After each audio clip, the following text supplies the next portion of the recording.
In this video, we're going to be going over the software requirements specification. In this case, we're going to be creating a separate document. In our last video, what we did was we finished the business requirements document with the user requirements specification, which was all in one document. Like I said, we're going to be creating another document, a separate document for software requirements specification. And basically, what I want to mention is right away is that for this whole video series and this entire project is for educational purposes only. None of what I'm writing is for distribution, so nobody will have any access to any of my files. They're not for the public. These videos are for educational purposes only. And the server that I'm running is going to be for personal use. Nobody's going to be able to connect to it. So if we go right ahead and we open up this and create a new document, what we're going to do is we'll go ahead and have a header here, call it software requirements specification.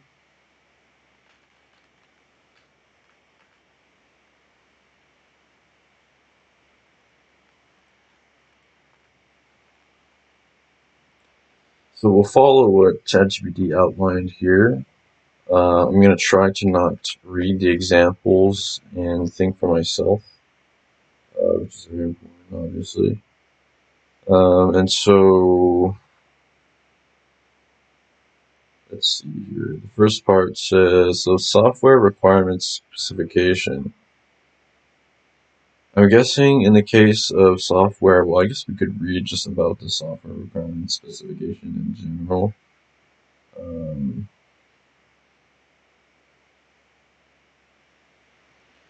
What is the software requirements specifications? It's a document that clearly and comprehensively describes a software system's functionality, constraints, and interfaces. Its main purpose is to serve as a blueprint for developers, testers, and stakeholders to ensure everyone understands what the software should do and how it should perform. In simple terms, it answers what the software will do, how well it should do it, and what limits exist. It helps prevent scope creep. Okay. So we're basically describing the software in this document. First, we're going to start with the introduction. The purpose of this document is we will describe the software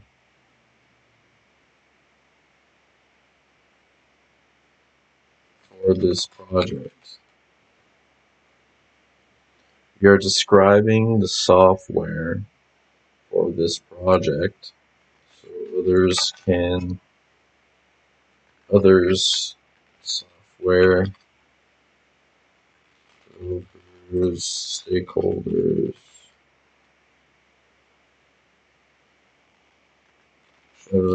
can easily understand how the software works.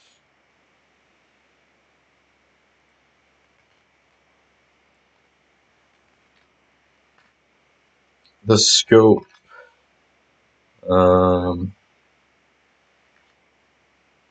We will Cover how the website is built, such as which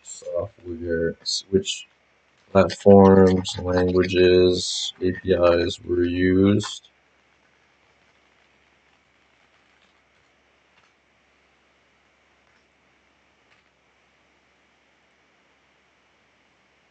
Scope.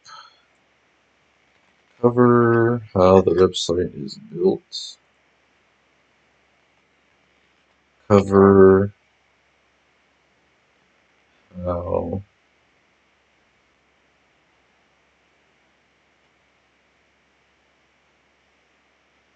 cover how the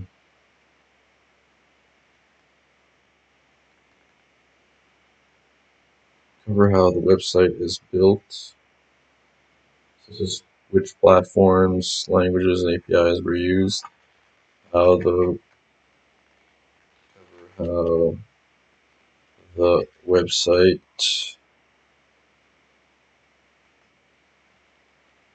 pulls data from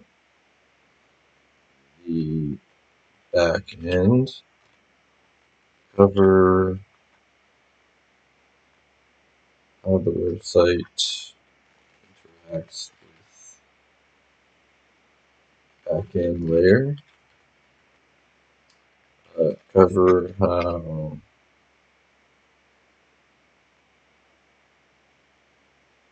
anti-cheat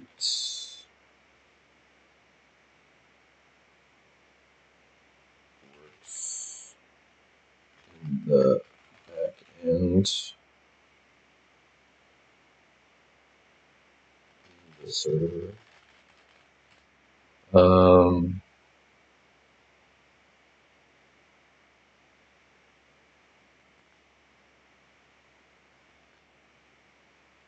How the anti-cheat interacts with other software.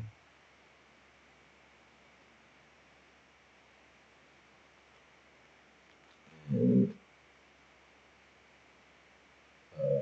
scripts, I guess you could say. Cover how the image recognition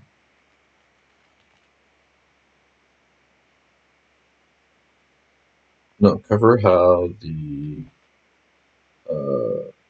yeah, I think that's about it. For definitions, acronyms, and abbreviations, I mean, we have API, which I don't really remember what it stands for. Application Program Interface.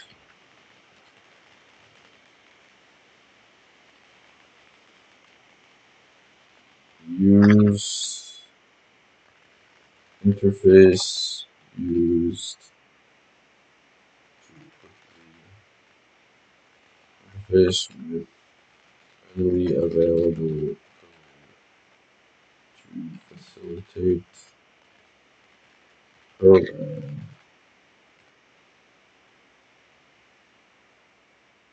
What other words are we using in here?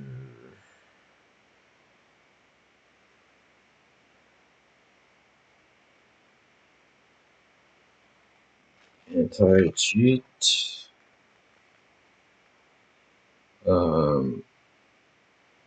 Catches unusual activity.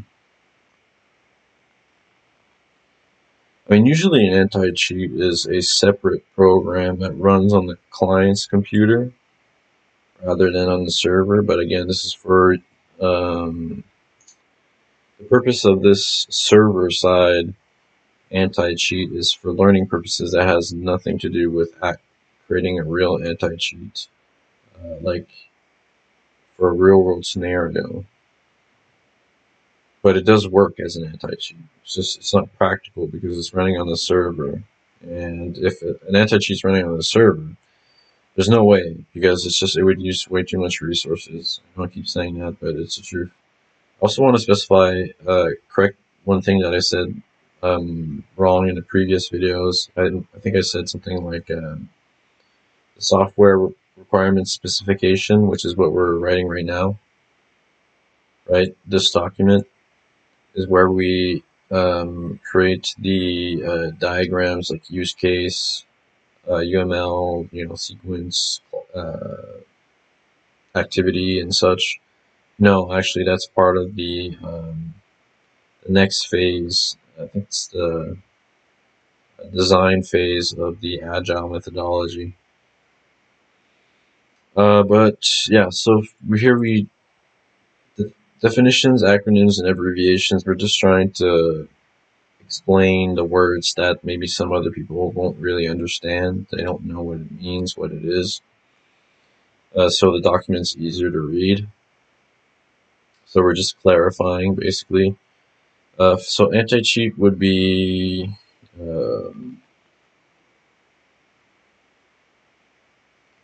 software that detects unusual activity, unusual, unintended, no, unusual activity not allowed in. Basically, that's it. I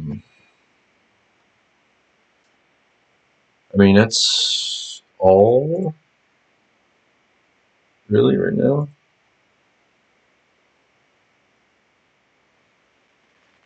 Platform, I guess it's typically it's a software which allows software with built-in support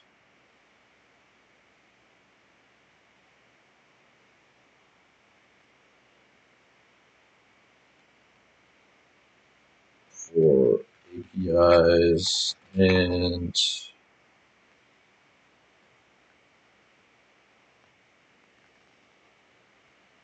for developing software. Includes APIs and other tools.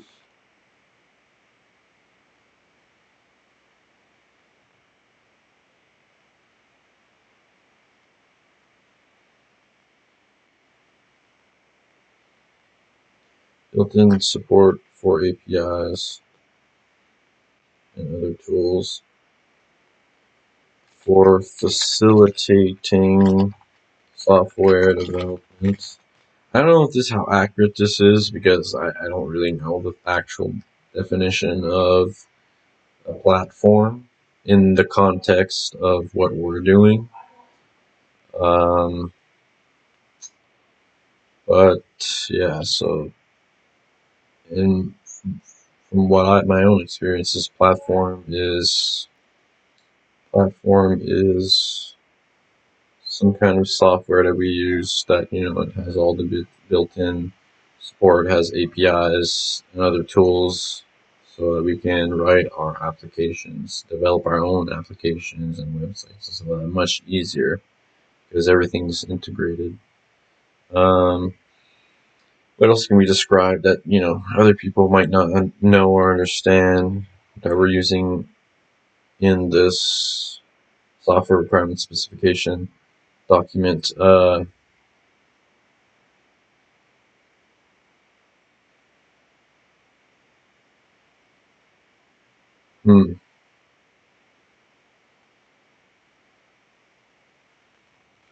Languages. In the context here, languages would be programming languages.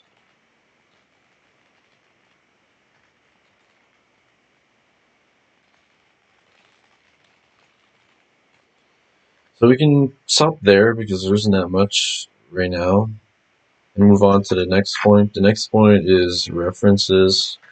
We have the business requirements document, and an overview of the project, I guess, is what this is about. Overview. Project aims to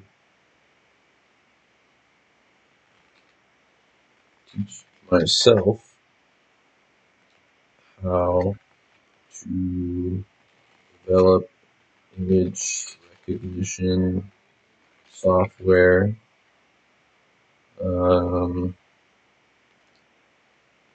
automate deploying software or scripts, um,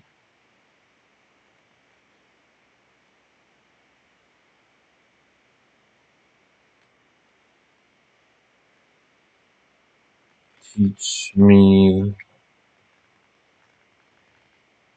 ensure I remember how to build websites, teach me how to correctly perform routing on websites, teach me how to properly encrypt traffic data. I do like traffic, just with a K, or is it just with a C? Just with a C.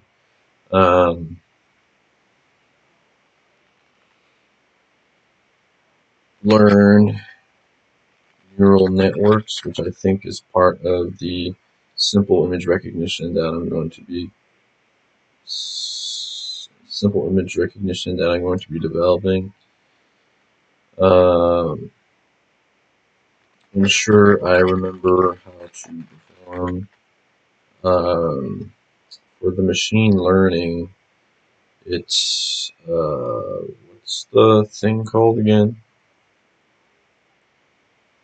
CRISP-DM methodology. CRISP-DM methodology, and apply to real-world scenarios. Teach me how to bridge gap between front end and back end.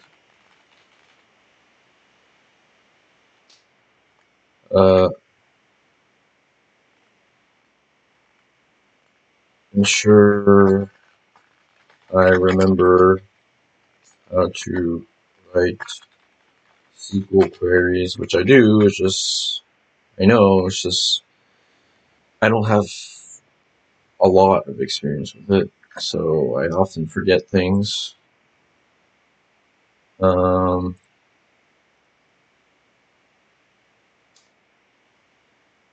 so.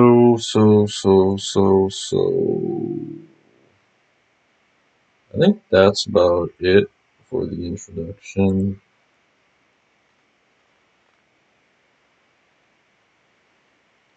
We can move to the overall description.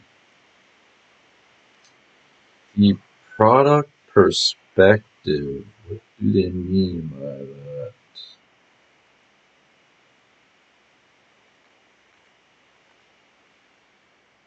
From the user's, I'm just assuming, from the user's perspective, the product will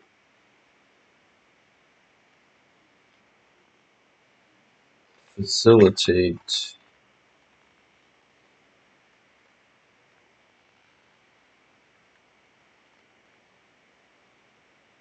the product will save them time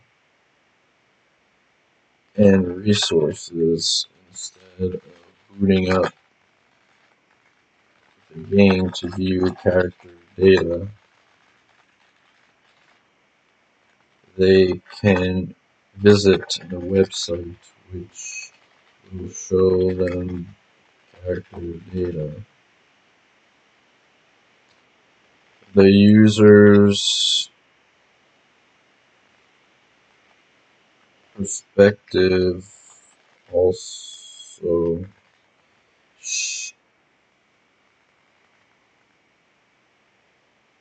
also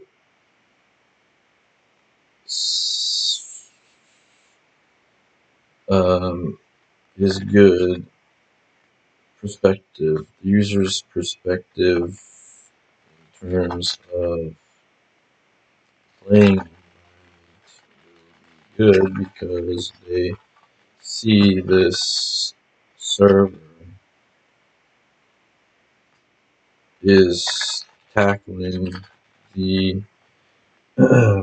constantly evolving cheating, hacking industry in scene in the gaming industry, which causes an unlevel playing field between non-cheating users and cheating users.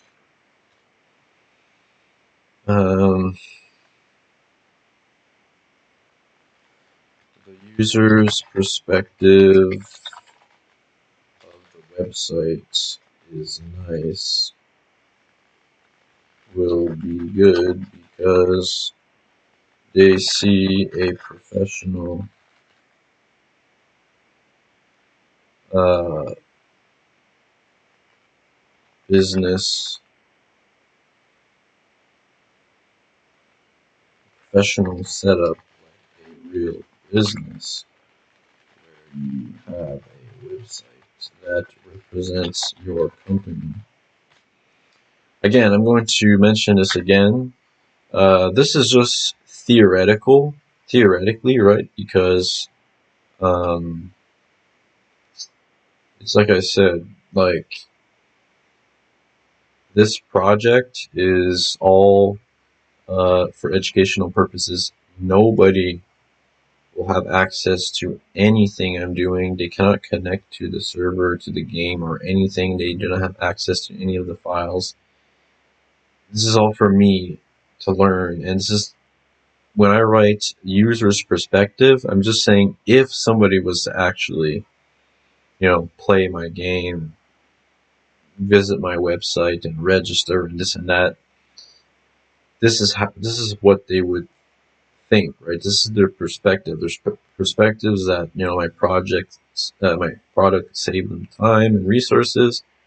Instead of booting up the game, viewing character data in the game, launching the game, which uses a bunch of resources, hardware, they can instead visit a website which will show them the character data.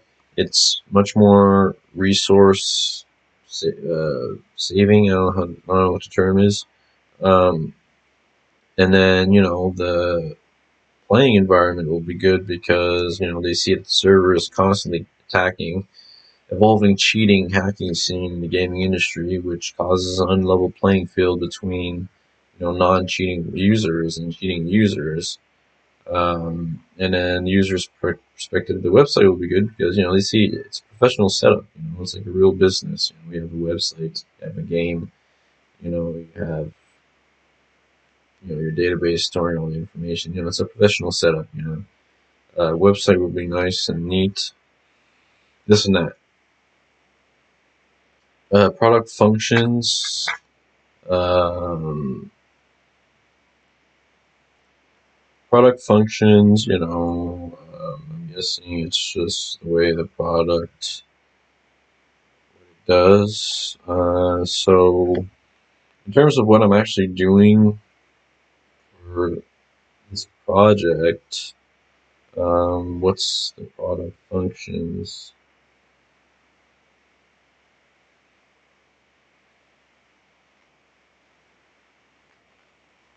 Website for registration, website for character data outside of game, website for viewing game data, game and server, well actually, yeah, game updates, game events, updates, website for um,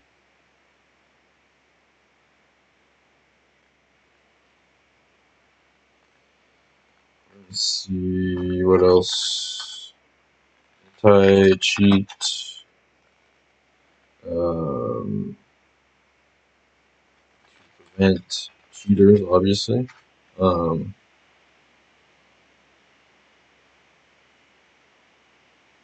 think that's about it. It's pretty simple. User characteristics. User characteristics would be, the users are just going to be, average gamers. Average gamers.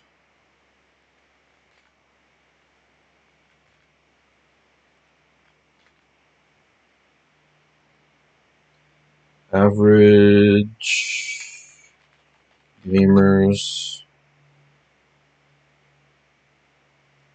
Like I said, nobody's accessing anything. Average gamers. This is just theoretically. Average gamers, with average computers who want easy access, fast, intuitive products.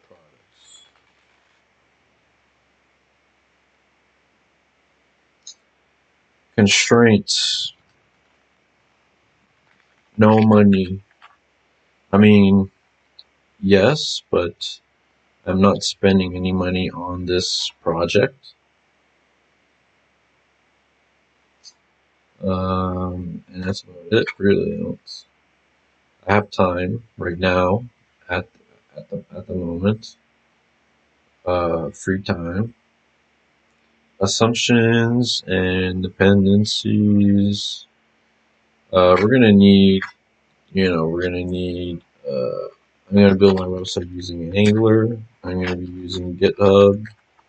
I'm gonna be using Jira for, tracking progress and creating product backlog items and such.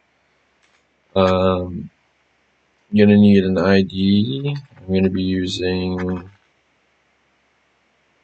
for this project, I'm gonna be using, what's it called? What's the specific one that the source was already built on that I have to use?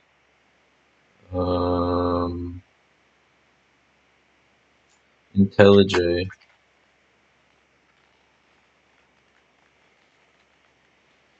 ID, yeah, ID. I'm going to be needing my SQL. I'm going to be needing internet, obviously. Actually, no, it's going to be localhost, so I think it's going to be running. It's just going to be localhost. You need my computer, obviously. Gonna need a brain, obviously. Angular, GitHub, Jira, IntelliJ IDE, MySQL, computer, Windows, OS, Chrome. I mean, this is for the project, but yeah, for a project, you're gonna need this. You're gonna need RapidMiner. Gonna need Java. The v214 source is running in Java, not Python. The previous version source for Swordie was running in v172 with Python or something like that. I can't remember the version, but it was Python.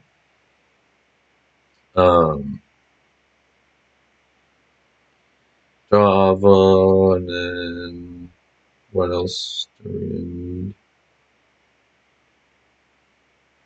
For now, that's all I can think of.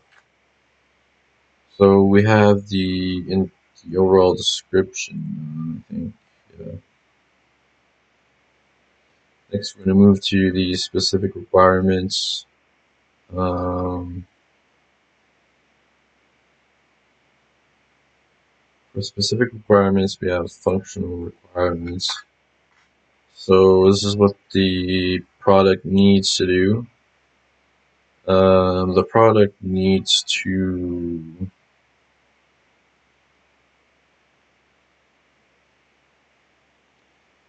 have a website. I mean, in terms of the website,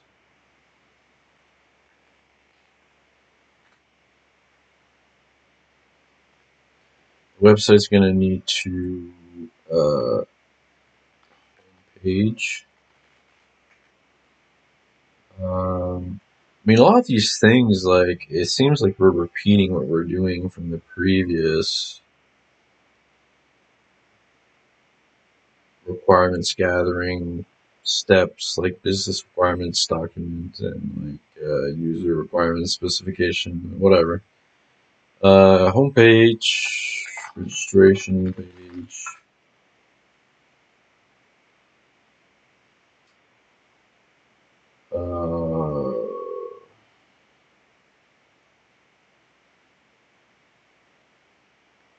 Registration page.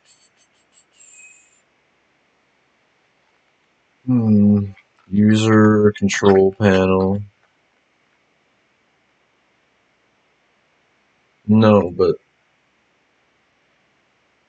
yeah, user control panel. I think that's it for the website, I think.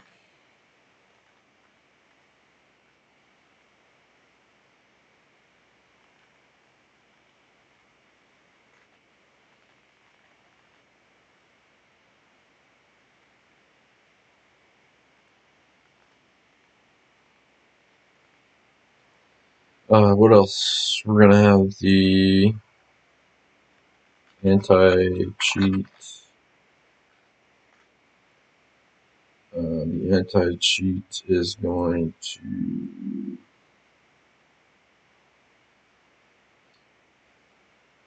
connect to DB. SQL DB. It's going to auto shut down server for maintenance. It's going to launch batch scripts to automate machine learning execution. It's going to export.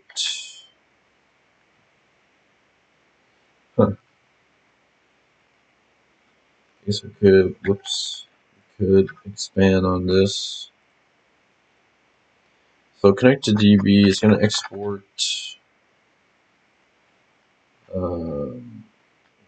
character equipment table.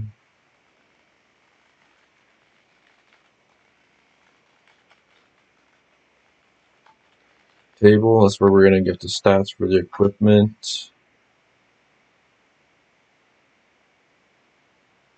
It's going to export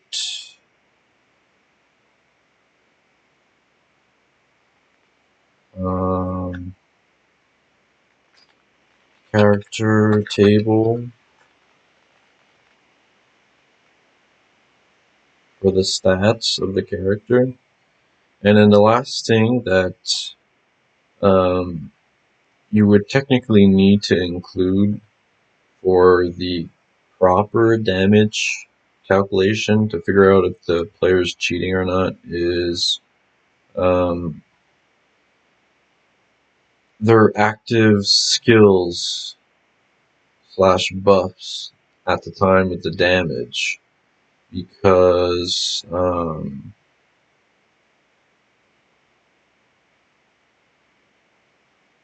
that's obviously, it adds to the damage. And the thing is that, like, we wouldn't be able to do that with this simple anti-cheat. You would need a client-side anti-cheat, actually, that would be able to see the buffs on the character. I think, I don't, I mean, I think it's possible that we could log the skills slash buffs of the character at the time of the damage. But I think that would just cause way too much server stress, like put too much load onto the server, and instead you would need a client-side anti-cheat, which is what every game has, a client-side anti-cheat that would basically run next to the game, and it would check the buffs of the character. Like, because realistically speaking, I know I keep saying this in many videos, but the real way to create the anti-cheat would be for us to create a separate program which is tracking the uh, like the skills slash buffs that the player is using at the time of the damage, and it would ban the player immediately if it detects something's off. It would be able to figure out how much damage the player is doing and this and that, but it gets really complicated, and it's just not something that we're going to be doing. We're just going to do something simple. So we'll just use these stats. Um,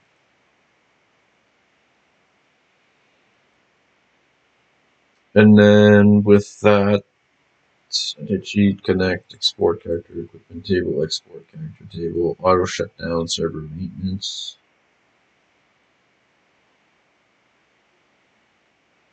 The auto shutdown will launch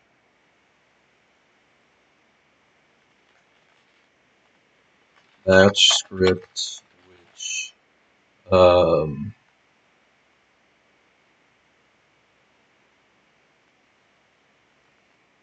launches rapid miner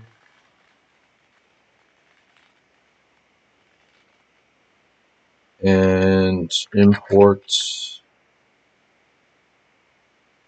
MySQL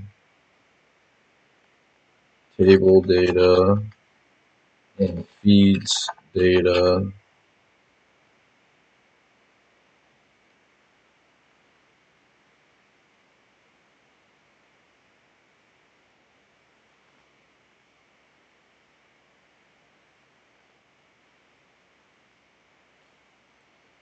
Uh, imports MySQL table data. Um, uses data in machine learning model to predict who is. Wouldn't it be the outlier detection? I'm not sure yet, but for now we'll just say predict who is cheating. Um, and then what happens is once that's done,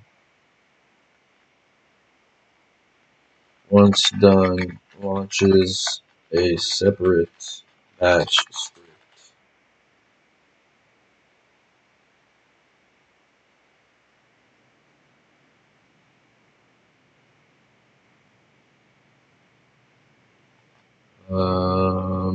To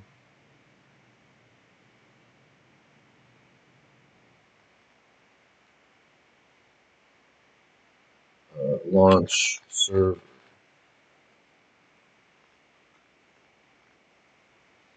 So the anti-cheat connects to the MySQL database, exports the, well, I mean,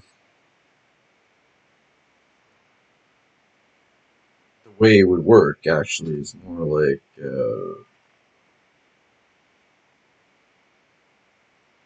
we would launch,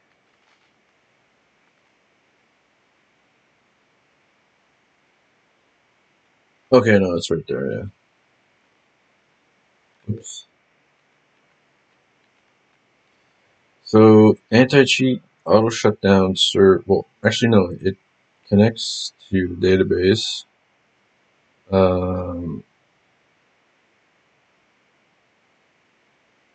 Stores, I mean, it's already storing the data, so we don't need to necessarily connect to database.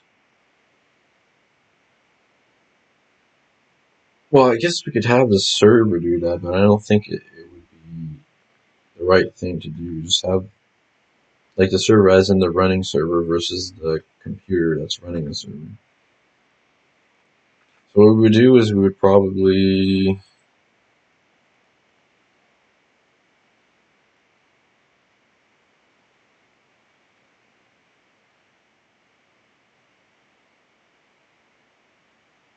no on the auto shutdown of the server for maintenance. That's where we would do it. We would come here and we would launch batch script, which runs MySQL, connects to servers, database. Come up here and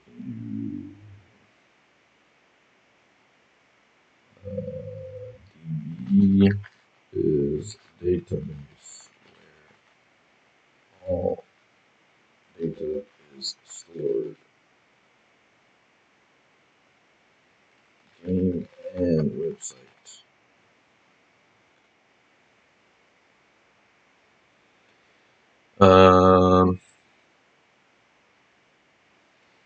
Requirements.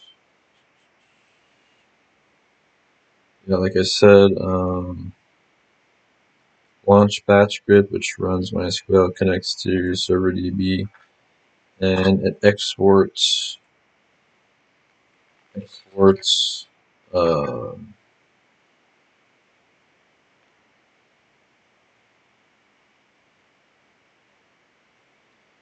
it will export the data of character equipment table, exports data of character stats table. Excuse me. Technically, we should just have one script that does all this. We could just say like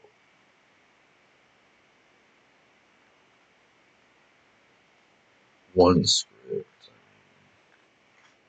Just here and then do this and that, and then one batch script with many purposes.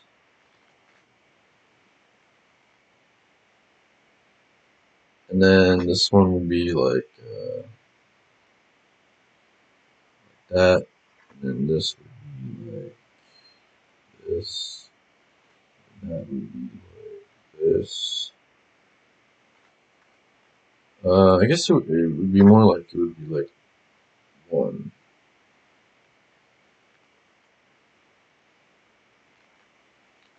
Okay, I guess not. So launch batch script, and then this one go like this and this and that and this and that and like this. and then go like this, and then go like that. Alright. Yeah, so auto shutdown server for maintenance, one batch script with many purposes. Purpose 1, launch runs MySQL, connects to servers, DB, exports data. Next one will run RapidMiner, imports MySQL data, table data. This needs to be exported as XLS, as XLS. And then imports MySQL table data as XLS.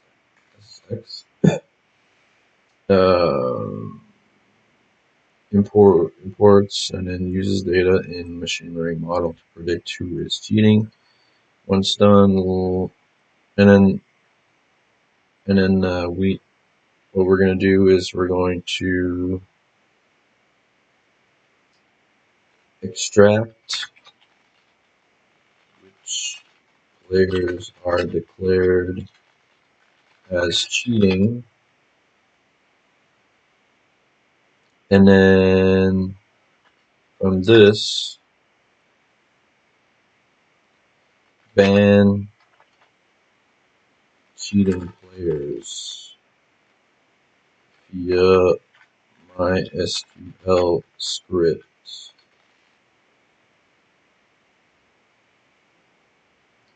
using their IDs.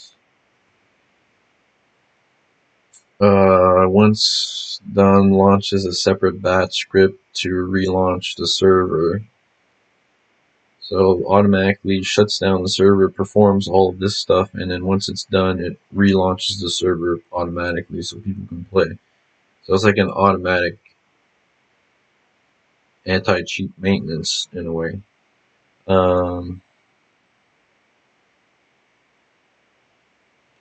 And then what we could do is, that's pretty much it for the anti-cheat. For the website, actually I think I'm going to be done with the video, with this video. We're going to continue in the next video. So just, again, conclusion, basically what we did was we created the software requirements specification, which is this document right here. We did the introduction. We finished it. Well, I mean, again, everything can be updated later. But, and we finished the overall description. And then right now we're doing the specific requirements, functional requirements. And then we're going to have 2 more to do after that. And this one's going to be very quick because it's just approval. I'm the only one in the project. So, but yeah, see you guys in the next video, and thanks for watching.